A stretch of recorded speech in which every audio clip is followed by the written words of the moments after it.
Hey guys, I made a poll about what topic you want to see, and you decided you want to see a video about mithril mining.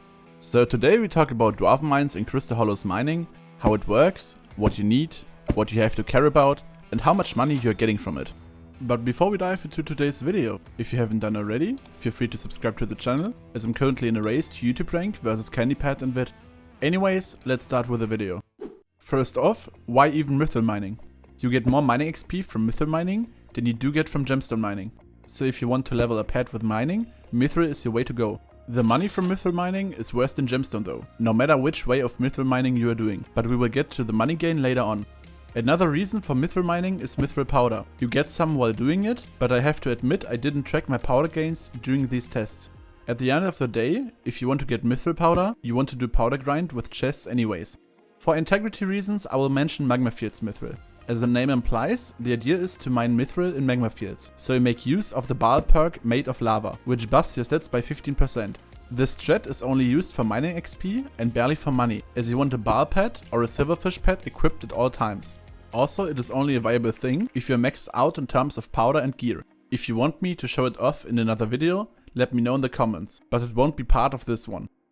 Now let's start with dwarven mines mithril. I will show you the heart of the mountain tree I used, go over the gear I had, and show off how it's done. Afterwards we talk about profits. On screen you can see my heart of the mountain.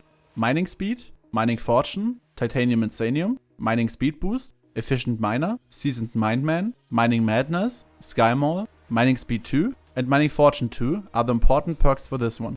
Next up for gear. The armor I used was a full jaded divan armor with perfect gems. As a drill, I used the maxed out Divan's drill with a Sunnyside omelette, as well as another drill with a blue cheese omelette to drill swap. If you don't know what drill swap is, it's basically a way to empower your mining speed boost. To do so, you have to hold your main drill, swap to the other drill, and quickly activate the ability.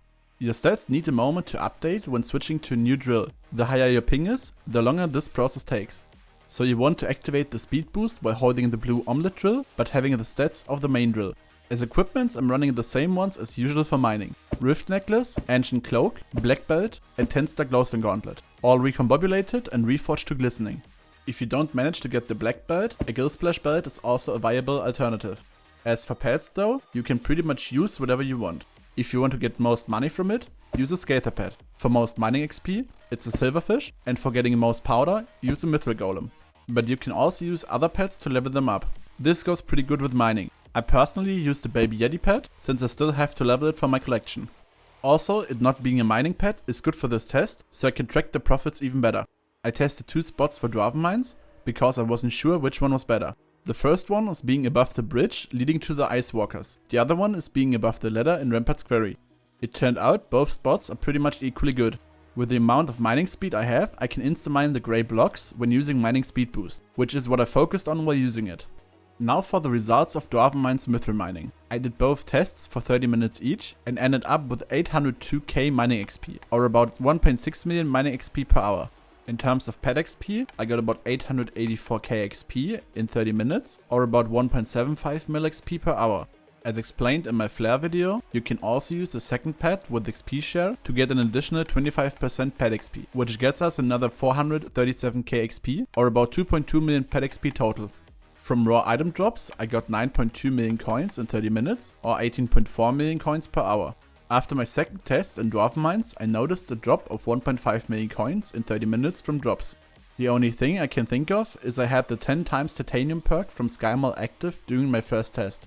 So the final result of the first dwarven mines test is about 22.8 million coins per hour, and from the second test it's about 20.3 million coins per hour. Keep in mind, I'm not an expert in mining, so it might end up even higher after a bit of training.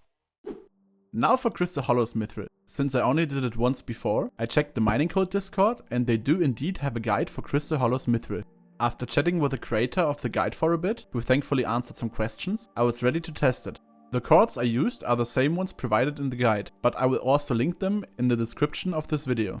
It starts off with digging up the veins. I tried it with bob arms, but Crystal Hollows mithril acts like the old gemstones. If you blow it up, it won't respawn. After getting into a second lobby, I started mining from one vein to another with a lot of mole, so I can either walk between them. The heart of the mountain tree for Crystal Hollows mining looks the following: mining speed, mining fortune, Picobolus, efficient miner, seasoned mineman, mining madness, Mole, Mining Speed 2, and Mining Fortune 2 are important perks in this one. You can also run Powder Buff to get even more Mithril powder from grinding. The gear I use is pretty much the same as for Dwarvenmine's Mithril, but this time around you don't want to use the second drill. Rather, you use the blue omelet in your main drill now, since the extra mining wisdom and fortune outweighs the fortune and speed from the Sunnyside omelet. Also, blue omelet is buffing your Picobulus perk from a 3x3 to a 5x5 radius. Ether warp on an AOTV is something you want to use, so you can quickly get from one vein to another. For mining the Mithril, it's pretty straightforward, besides one thing. Whenever you've got your Picobulus ability ready, you want to dig down 2 or 3 blocks inside of the vein, so the explosion radius is higher. While it is on cooldown, you just mine the ores in as large chunks as possible. You don't have to mine every single block, but most of them. I also ran the Crystal Hollows test for 30 minutes. During that time, I managed to get 2.25 mil mining XP, or 4.5 mil XP per hour. Also, my baby Yeti went from level 72 to level 80 and gained about 2.5 mil pet XP, or about 5 mil pet XP per hour. An XP shared pet adds another 1.25 mil XP on top of it, which adds to about 6.25 million pet XP in total. From drops, I got about 4.8 million coins, or 9.6 million coins per hour. All in all, this sums up to about 22 million coins per hour from Crystal Hollows Mithril. Depending on the pet you use, your training in doing it, your ping, etc., you can end up a fair bit higher. I've heard about up to 5 mil mining XP per hour from Crystal Hollows Mithril, which also increases your pet XP and therefore your coins per hour. And yeah, that's pretty much it for Mithril mining. If you have any more questions, let me know in the comments. Same goes for video ideas. And now have fun grinding, and I'll see you in the next one.